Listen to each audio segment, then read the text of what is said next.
ये देश में अगर सावरकर का औलाद लोग हुकूमत कर सकता, राजा बन सकता है, तो अंबेडकर का औलाद लोग भी राजा बन सकता है। ये देश बाबा साहब भीमराव अंबेडकर का है। ये देश नेताजी सुभाष चंद्र बोस का है। ये देश आजाद हिंद फौज का है। संविधान की धज्जियां उड़ा के संविधान के विरुद्ध जाके, क्योंकि संविधान ये कहता है कि उनको अभी बाहर होना चाहिए था, सारे बंदी सिंहों को बाहर होना चाहिए था, क्योंकि जो उनकी अगर कन्विक्शन के बाद मैक्सिमम ज्यादा से ज्यादा सजा है वो नहीं, उतनी नहीं, उससे डबल से भी ज्यादा सजा वो भुगत चुके हैं। इतिहास उठा के देख लीजिए, तारीख उठा करके देख लीजिए, मालूम है ये देश का जो असल लड़ाई लड़ रहे थे वो कौन थे? नेताजी सुभाष चंद्र बोस। और वो क्या बोले मालूम है? तुम मुझे खून दो, मैं तुम्हें आजादी दूंगा। आपको मालूम है ये पूरा दुनिया में सबसे पहले न्यूक्लियर बम कहाँ गिरा? Japan, Hiroshima Nagasaki. आपको पता है क्यों गिरा? क्योंकि ना जापान ना उस टाइम हिंद भारत इंडिया का साथ खड़ा था।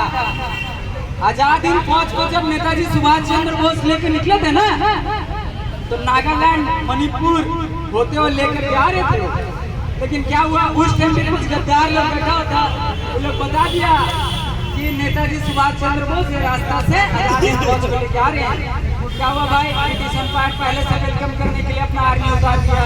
जब आमना सामने हुआ तो पता चला एक भूखा नंगा लोग के पास इतना एडवांस वेपन कहाँ से आ गया, तो पता चला कि इसका पीछे जापान है। कोई वार्निंग नहीं, कोई आर्ग्यूमेंट नहीं, डायरेक्ट जाकर के जापान में हिरोशिमा नागासाकी में न्यूक्लियर बम गिरा दिया गया। ठीक है, आज आप लोग देखते होंगे कि ये संविधान हम लोग का बाप लिख दिए, डॉक्टर बाबा साहब भीमराव अम्बेडकर। इसलिए तो इन लोगों को तकलीफ है, क्योंकि कुछ लोग कहते हैं ना कि संविधान को बदल देना चाहिए। अरे अभी तक का तो हम लोग का बाप का बनाया हुआ संविधान 100% लागू नहीं हुआ है और इसको बदल दे, ये मजाक हो रहा है हम लोग के साथ। और हम एक बात बोलना चाहते हैं, मैं भूल गया, डॉक्टर रितु का धन्यवाद करना चाहता हूँ। मेरे देखे बहुत पास सब्जेक्ट जो है बंदी सिंह। भारत का संविधान क्या कहता है? भारत का संविधान ये कहता है कि किसी व्यक्ति को उसकी गुनाह की सजा, यानी कि कन्विक्शन के बाद सजा उम्र कैद अगर होती है तो वो 14 साल होगा।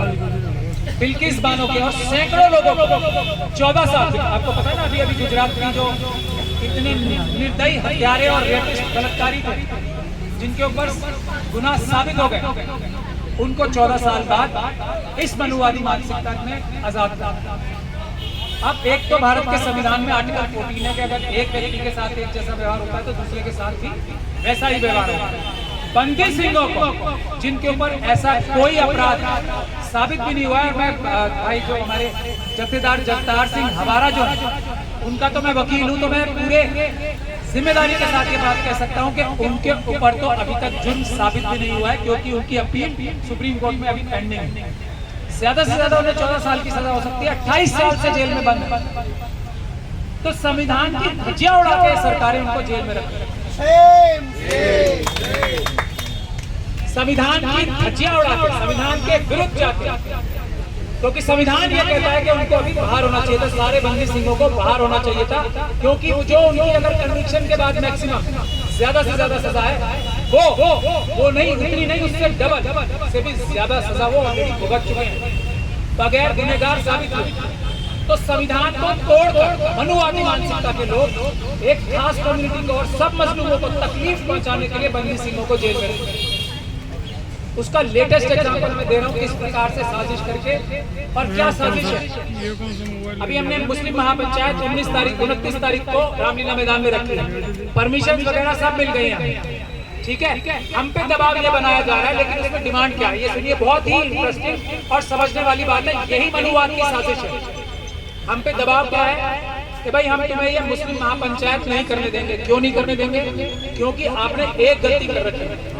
क्या गलती कर रखी है कि आप इसमें ये कह रहे हो कि ये मुस्लिम महापंचायत आएंगे तो मुस्लिम, लेकिन ये आवाज उठाएंगे सब मजलूमों की, ये लड़ाई करेंगे, संघर्ष करेंगे सब मजलूमों का, ये SC ST OBC और माइनॉरिटीज की लड़ाई लड़ेंगे, ये मुसलमानों के सबकी लड़ाई लड़ेंगे। ये हटा दो।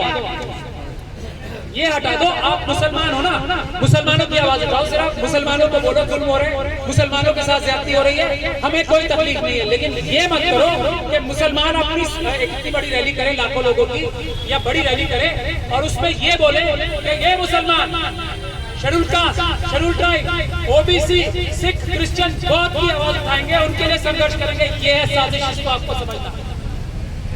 तो वो कह रहे हैं कि हम आपको देख लो सुधर जाओ, अभी भी मुसलमानों की आवाज उठाओ, हमें कोई दिक्कत नहीं, हम आपकी मदद भी करेंगे, सबकी आवाज मत उठाओ। ये प्रेशर बनाया जा रहा है, ये है साजिश, क्योंकि वो जानते हैं जिस दिन मुस्लिम भाइयों ने SC ST OBC सिख भाइयों की, OBC भाइयों की आवाज उठानी शुरू कर दी, इनकी मनुवाद जो है मिट्टी में मिल जाएगा। जिस दिन ये मनुवादी मानसिकता मिट्टी में मिल जाएगी, जिस दिन हमारे शेड्यूल कास्ट भाइयों ने मुसलमानों की, सिखों की, क्रिश्चियंस की, बौद्ध की आवाज उठानी शुरू की, उस दिन मनुवाद कहाँ जाएगा? हवा में उड़ जाएगा। जिस दिन हमारे OBC भाइयों ने बाकी सबकी आवाज उठानी शुरू की, उस दिन मनुवादी मानसिकता हवा में उड़ जाएगी। ये है साजिश जिसे हमें समझना चाहिए। इसीलिए अब भी एक हो जाओ। डॉक्टर रितु जो लड़ाई लड़ रही है, ये क्या अपनी लड़ाई लड़ रही है? ये क्या शेड्यूल कास्ट कम्युनिटी की लड़ाई लड़ रही है? नहीं, ये सबकी लड़ाई लड़ रही है। जो NFS है वो क्या सिर्फ डॉक्टर रितु पे लागू होगा? वो OBC पे भी लागू होगा, वो ST पे भी लागू होगा, वो शेड्यूल कास्ट पे भी लागू होगा। बैकलॉग जो है वो तो सब पे ही लागू हो रहा है। करप्शन, पैसे लेके जो RSS अपने लोगों को लगा रही है, अपने भाई बंधुओं को लगा रही है, क्या वो सिर्फ डॉक्टर रितु को फायदा पहुंचाएगा? नहीं, वो सबको फायदा पहुंचाएगा जो ईमानदार लेक्चरर्स और प्रोफेसर हैं, जिनको नौकरियां नहीं मिल रही। तो इसीलिए मिशन सेफ कॉन्स्टिट्यूशन का यही एक मेन मुद्दा है। घर घर संविधान, संविधान से हर संविधान। हम लोग अगर संविधान बचा लेंगे, संविधान को अमल करना शुरू कर देंगे, नौकरों को नौकर, प्रधानमंत्री इस देश के नौकर हैं, उनको नौकर की जगह पे, और मालिकों को, देश की जनता मालिक है, उसको मालिक की जगह पे रख पाए। यही मिशन सेफ कॉन्स्टिट्यूशन का एक आंदोलन है, जिसमें आप सभी लोगों से गुजारिश है सब आए। ये लीडरशिप देने का, लीडरशिप बनाने का प्लेटफॉर्म है, ये लीडरशिप करने का प्लेटफॉर्म नहीं है। इसमें हम ये चाहते हैं कि सब लोग लीडरशिप करें, क़यादत करें और भारत के संविधान को मजबूत बनाएं, प्रैक्टिकल डॉक्यूमेंट बनाएं, अपने सही लोगों को चुन के भेजने का रास्ता निकालें। ये मिशन सेफ कॉन्स्टिट्यूशन है। मैं आप सभी लोगों का धन्यवाद करता हूँ।